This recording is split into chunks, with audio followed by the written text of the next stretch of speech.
우리 하나님의 말씀을 다 함께 읽도록 하겠습니다. 갈렙이 모세 앞에서 백성을 조용하게 하고 이르되 우리가 곧 올라가서 그 땅을 취하자 능히 이기리라 하나 그와 함께 올라갔던 사람들은 이르되 우리는 능히 올라가서 그 백성을 치지 못하리라. 그들은 우리보다 강하니라 하고 이스라엘 자손 앞에서 그 정탐한 땅을 악평하여 이르되 우리가 두루 다니며 정탐한 땅은 그 거주민을 삼키는 땅이요 거기서 본 모든 백성은 신장이 장대한 자들이며 거기서 네피림 후손인 아낙 자손의 거인들을 보았나니 우리는 스스로 보기에도 메뚜기 같으니 그들이 보기에도 그와 같았을 것이니라. 온 회중이 소리를 높여 부르짖으며 백성이 밤새도록 통곡하였더라. 이스라엘 자손이 다 모세와 아론을 원망하여 온 회중이 그들에게 이르되 우리가 애굽 땅에서 죽었거나 이 광야에서 죽었다면 좋았을 것을 어찌하여 여호와가 우리를 그 땅으로 인도하여 칼에 쓰러지게 하려 하는가. 우리 처자가 사로잡히리니 애굽으로 돌아가는 것이 낫지 아니하냐. 이에 서로 말하되 우리가 한 지휘관을 세우고 애굽으로 돌아가자 하매 모세와 아론이 이스라엘 자손의 온 회중 앞에서 엎드린지라. 그 땅을 정탐한 자 중 눈의 아들 여호수아와 여분네의 아들 갈렙이 자기들의 옷을 찢고 이스라엘 자손의 온 회중에게 말하여 이르되 우리가 두루 다니며 정탐한 땅은 심히 아름다운 땅이라. 여호와께서 우리를 기뻐하시면 우리를 그 땅으로 인도하여 들이시고 그 땅을 우리에게 주시리라. 이는 과연 젖과 꿀이 흐르는 땅이니라. 다만 여호와를 거역하지는 말라. 또 그 땅 백성을 두려워하지 말라. 그들은 우리의 먹이라. 그들의 보호자는 그들에게서 떠났고 여호와는 우리와 함께 하시느니라. 그들을 두려워하지 말라 하나 온 회중이 그들을 돌로 치려 하는데 그때 여호와의 영광이 회막에서 이스라엘 모든 자손에게 나타나시니라. 아멘. 네. 오늘 새벽 갈라디아서 말씀을 통해서 이 그리스도인이 된다라는 것의 의미를 잠깐 여러 가지가 있지만 하나를 배웠습니다. 우리는 보통 어떤 예식에 정성을 다하기 위해서 혹은 어떤 절기를 지키기 위해서 하나님의 자녀로 선택받은 것이 아니다라는 것을 말씀드렸습니다. 중요한 건 하나님과 그 하나님의 자녀로서의 그 행복한 관계를 누리기 위해서 부름받았습니다. 그러니까 우리 굉장히 행복한 사람들이에요. 하나님을 아버지라고 부를 수 있다니 얼마나 행복한 일입니까? 이게 우리 그리스도인들의 특권입니다. 하나님께서 그거 하시려고 이 많은 사람들 중에서 우리를 불러주셨어요. 얼마나 은혜입니까? 정말 감사한 일이에요. 그러니까 신앙의 핵심이 이 성경을 읽고 기도를 하고 주일 성수를 하고 이런 것들도 다 맞는 말이에요. 그런데 그것보다 더 깊게 뭐가 필요합니까? 하나님과 아버지와 자녀로서의 인격적인 관계를 누리고 나누는 것, 그겁니다. 그래서 이렇게 말씀드리면 이제 약간 오해가 발생할 수 있어요. 그러면 성경 안 읽어도 된다. 아니면 예배 안 드려도 된다. 그렇게 생각이 될 수도 있습니다. 또 반면에 그렇기도 하죠. 주일에 예배 안 드리고 놀러 다녀도 아무런 문제가 없다. 이런 오해가 생길 수도 있습니다. 그러나 하나님과 친밀한 그런 자녀의 관계를 누린다면 반드시 어떻게 되겠습니까? 그런 사람 예배를 등한시하지 않아요. 하나님을 예배하는 게 기쁨이거든요. 기도하지 않는 것이 더 어렵습니다. 더 기도하게 돼요. 하나님과 대화하기 위해서. 하나님 앞에 머물러 있는 거죠. 성경을 더 열심히 씁니다. 왜 그렇습니까? 이 성경 안에 하나님의 말씀이 들어있기 때문에 그렇습니다. 하나님과 바른 관계를 누리려면 더 하나님께 나아가고 더 하나님과 시간을 보내고 싶어하고 이게 뭡니까? 사랑이잖아요. 사랑. 더 사랑하기 때문에 하나님께 나아가는 거예요. 반대로 하나님과의 바른 관계에 있지 않으면 외적인 행동을 통해서 내가 잘 섬기는 사람이다. 나를 자랑하려고 합니다. 자랑하는 것이 꼭 남에게 보이는 것만 자랑이 아닙니다. 나의 행동이 나에게 자랑스러워도 그것도 자기 자랑이 될 수 있습니다. 때로는 보람이라고도 이야기하죠. 그것이 하나님을 섬기는 것을 대체할 수도 있어요. 근데 많은 우리가 그렇게 믿음을 착각할 수도 있습니다. 그래서 가끔 우리의 믿음을 착각하게 하는 말들이 있는데 대표적인 말이 제가 믿음이 좋지 않아요 라고 하는 말입니다. 믿음이란 이미 예수님을 자신의 주인으로 영접해서 하나님의 자녀가 된 그 상태가 믿음이 있는 거예요. 부족하다는 의미는 믿음이 부족하다라는 의미를 잘못 생각하면 저 아직 구원받지 않은 사람입니다 라는 말이 될 수도 있어요. 성경적인 용어로 하면. 그러니까 아마 보통 그렇게 믿음이 부족합니다라고 하는 말을 쓸 때는 다른 의미로 사용하는 것 같습니다. 그러니까 뭐라고 할까요? 교회 여러 활동을 하기에는 뭐 시간이나 재정을 낼 만큼 제가 그렇게 열심히 있지 않습니다. 뭐 그런 의미인 것 같기도 하고, 어, 뭐 아직 뭐 제가 그렇게 뭐 잘 그렇게 뭐 일을 열심히 못 하겠습니다. 뭐 그런 의미인 것 같기도 하고. 어쨌든 중요한 것은 우리는 예수 그리스도의 십자가의 은혜로 구원받았습니다. 그 상태가 이미 믿음이 있는 겁니다. 구원받았다라는 것을, 그 은혜를 믿는 것, 그게 믿음이죠. 그러니까 모든 사람에게는 다 믿음이 있어요. 이 자리에 나와 계시는 분들은. 혹은 실제로 어떤 일을 하기에 능력이 부족하다라는 말로, 믿음이 부족하다라는 말로 사용하기도 합니다. 그럴 수는 있습니다. 두려운 것은 사실이기 때문입니다. 하지만 이런 말에는 위험성이 있습니다. 겸손한 것 같지만 다른 말로 하면 나는 여전히 하나님께 순종하고 싶지 않아요. 그런 말로도 읽힐 수 있기 때문에 그렇습니다. 만약 자신의 시간과 재정과 에너지를 하나님을 위해 사용하지 않기 위해서 그런 말을 한 것이라면 정말 믿음이 없는 거예요. 오히려 믿음이 없는 자라고 하는 고백이 진실임을 자기가 인정하게 되는 거죠. 그래서 겸손하게 나의 주인이 정말 예수 그리스도이신가 정직하게 고민하며 대면해야 됩니다. 이걸 직면이라고 하죠. 내가 정말 예수님을 주인으로 섬기고 있는가? 우리는 대면해야 돼요. 직면해야 돼요. 오늘 본문이 그 부분에 대해서 이스라엘 자손들의 상태를 정확하게 보여주고 있습니다. 오늘 본문은 이 하나님의 크신 능력으로 출애굽을 한 이후에 이스라엘 자손이 가나안에 입성하기 직전에 가나안 땅을 정탐하고 온 직후의 내용입니다. 이 사람들은 이미 하나님의 백성이에요. 애굽에서 출애굽하고 난 다음에 시내산에서 율법이 주어지고 그 율법에 제가 따르겠습니다라고 말하면서 언약 백성이 된 거예요. 그러면서 내가 이제 하나님 백성입니다. 그 애굽에 출애굽했던 그 허다한 잡족, 장정만 60만이나 되는 그 허다한 잡족이 다 함께 하나님 백성이 된 겁니다. 그런데 정말 하나님 백성이 되었는가? 그건 아니라는 것을 볼 수 있어요. 각 지파마다 한 명씩 뽑아서 12명을 가나안 땅을 정탐하라고 보냈습니다. 정탐의 목적이 무엇이었냐면 첫째는 그 땅의 거민이 강한지 약한지, 많은지 적은지, 그 땅에 사는 사람들을 보고 오라는 거죠. 그리고 그 땅이, 그들이 사는 땅이 좋은지 나쁜지 이런 것도 보라는 거예요. 세 번째는 그들이 사는 성읍이 진영인지 산성인지, 산성이라는 것은 벽을 이렇게 두르고 있는 것을 이야기하는 거고, 진영이라는 것은 그냥 마을 이렇게 울타리 치고 있는 그런 마을인지 알아보라는 겁니다. 네 번째는 그들이 살고 있는 토지가 비옥한지 메말라 있는지, 혹은 나무가 있는지 이런 것들을 알아보라고 이야기하고 있습니다. 그리고 마지막으로 그 땅의 실과를 가져오라고 정탐꾼을 보냈습니다. 그런데 오늘 40일을 정탐하고 돌아온 이후에 그 돌아오기 전에도 이미 한 번 온 사람들이 있는 것 같아요. 정탐꾼들이 포도 송이가 달린 가지를 베어서 왔는데 혼자 못 들어서 둘이 막대기를 꿰어서 이렇게 메어왔다라고 이야기할 정도입니다. 그리고 석류와 무화과를 따왔다라고 이야기해요. 아무튼 40일을 정탐하고 돌아온 사람들이 그렇게 보고했습니다. 정말 젖과 꿀이 흐르는 땅입니다. 이 과일들을 보십시오. 이렇게 풍성한 걸 보십시오. 이렇게 자랑을 했습니다. 이게 13장 27절까지의 내용입니다. 그런데 28절에는 뭐라고 되어 있습니까? 그러나로 시작해요. 그러나. 정말 젖과 꿀이 흐르는 너무나 좋은 땅인데 그러나 그 땅 거주민은 강하고 성읍은 견고하고 심이 클 뿐 아니라 거기서 안악 자손을 보았으며 각 자손이 거주하는 형태를 그렇게 보고했습니다. 이 보고는 다른 말로 하면 과실은 좋으나 정복할 수는 없을 것 같습니다. 라고 말하는 겁니다. 이미 우리가 잘 아는 대로 그런데 누구는 찬성했습니까? 갈렙, 여호수아. 우리가 곧 올라가서 그 땅을 취하자 능히 이기리라. 그렇게 말했습니다.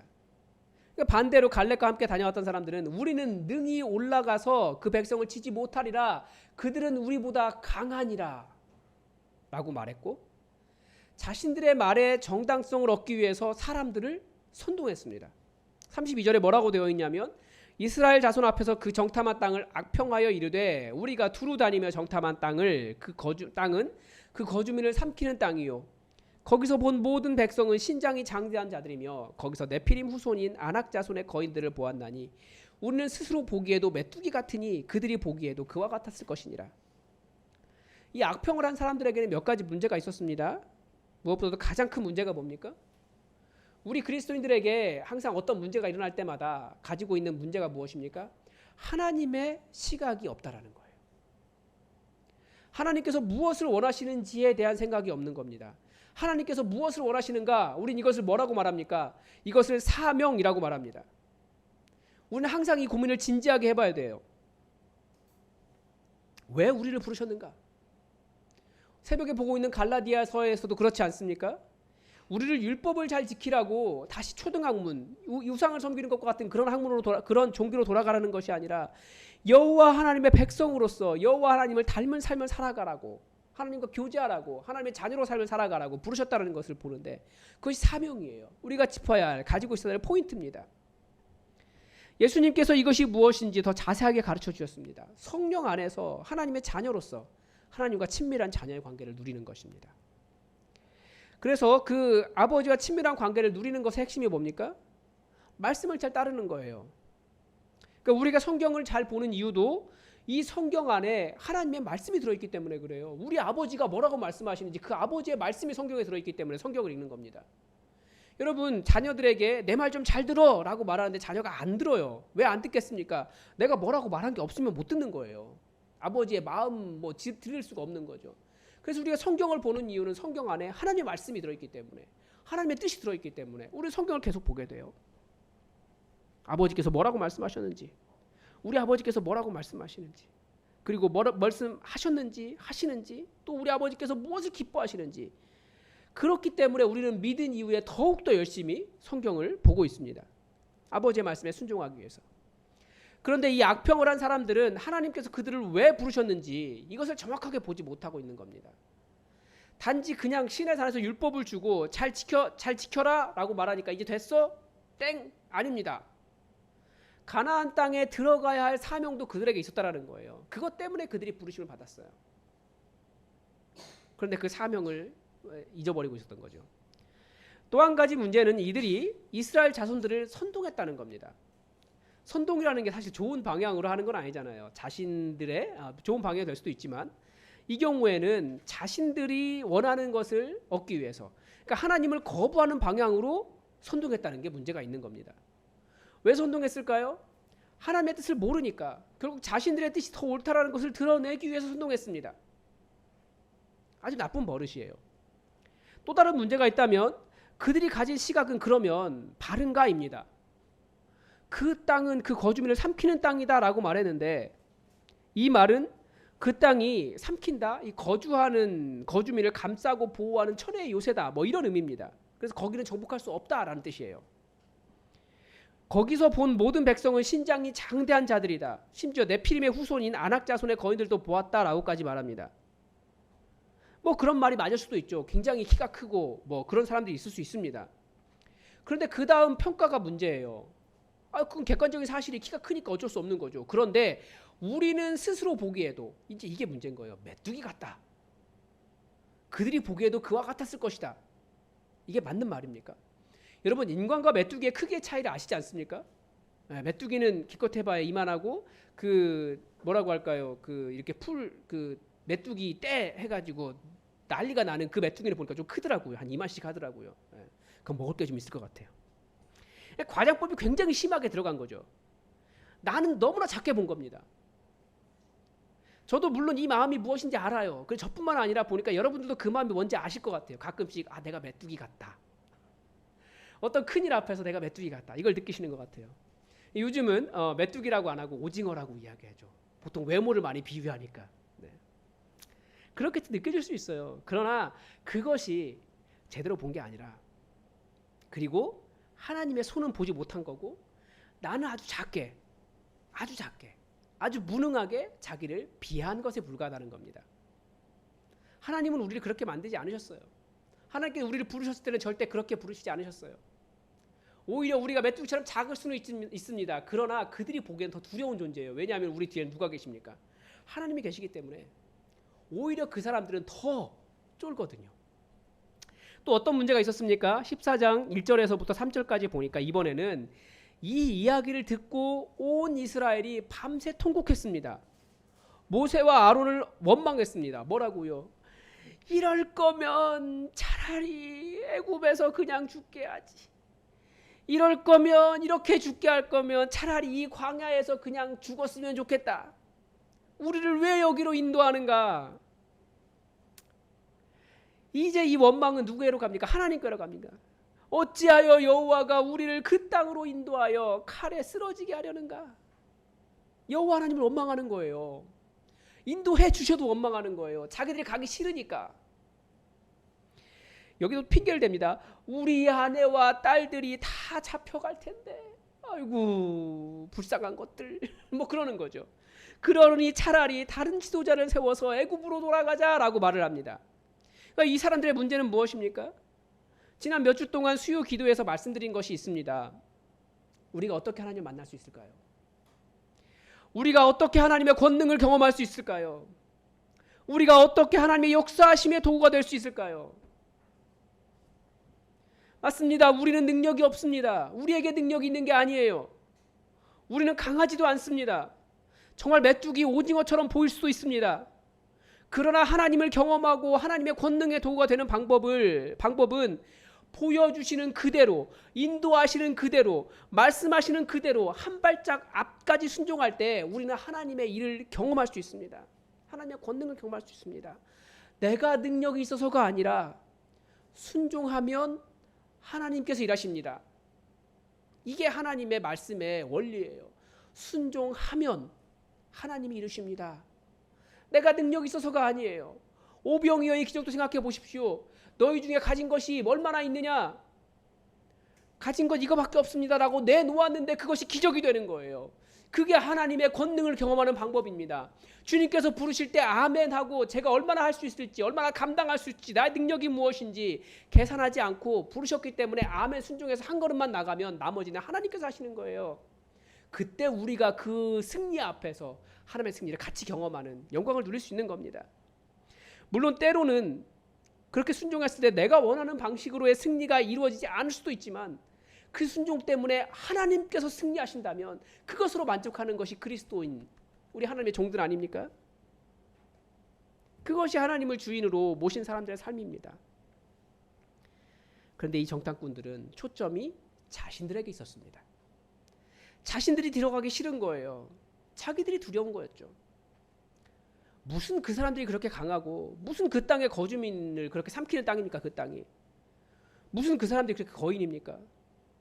전쟁의 수고를 감당하고 싶은 마음이 없는 겁니다.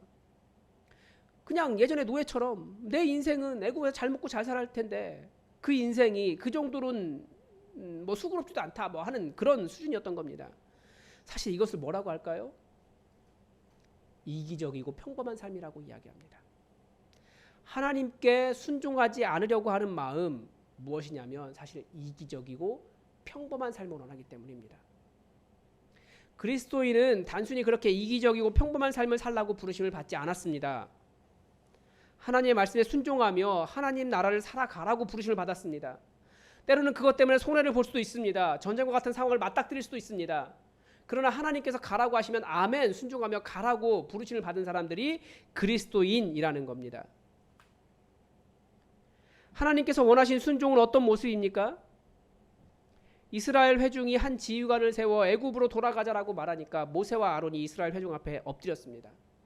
이 모습을 보고 눈의 아들 여호수아와 여분네의 아들 갈렙이 자기의 옷을 찢었어요. 너무나 마음이 아픈 거예요. 하나님께서 원하신 순종은 무엇일까요? 내가 어떤 큰 일을 해낼 수 있다 이것보다도 먼저는 하나님의 마음을 갖는 겁니다. 너무나 마음이 아픈 거예요. 순종하지 않는 상황들. 하나님 사람들이 순종하면 하나님의 일이 이루어질 수 있는데 그 한 발짝을 움직이지 않는 상황들. 안타까움. 이것 때문에 자기의 가슴을 찢고 옷을 찢고 마음이 비통해야 하는 그 마음이 먼저 필요합니다. 그러면서 가장 중요한 것이 무엇인지 말해줍니다. 8절입니다. 여호와께서 우리를 기뻐하시면 우리를 그 땅으로 인도하여 들이시고 그 땅을 우리에게 주시리라. 9절입니다. 다만 여호와를 거역하지 말라. 또 그 땅을 두려워하지 말라. 그들은 우리의 먹이라. 첫 번째 순종이 무엇입니까? 우리 다 알고 있어요. 하나님을 신뢰하는 것입니다. 그 문제보다도 더 크신 하나님, 우리를 여기까지 인도하셨기 때문에 앞으로도 인도하시고 승리하게 하신 하나님, 그 하나님을 신뢰하는 것입니다. 우리 요즘 이 시대가 계속해서 그걸 잊어버려요. 왜냐하면 우리는 이기적이고 평범한 삶을 원하기 때문에 그렇습니다.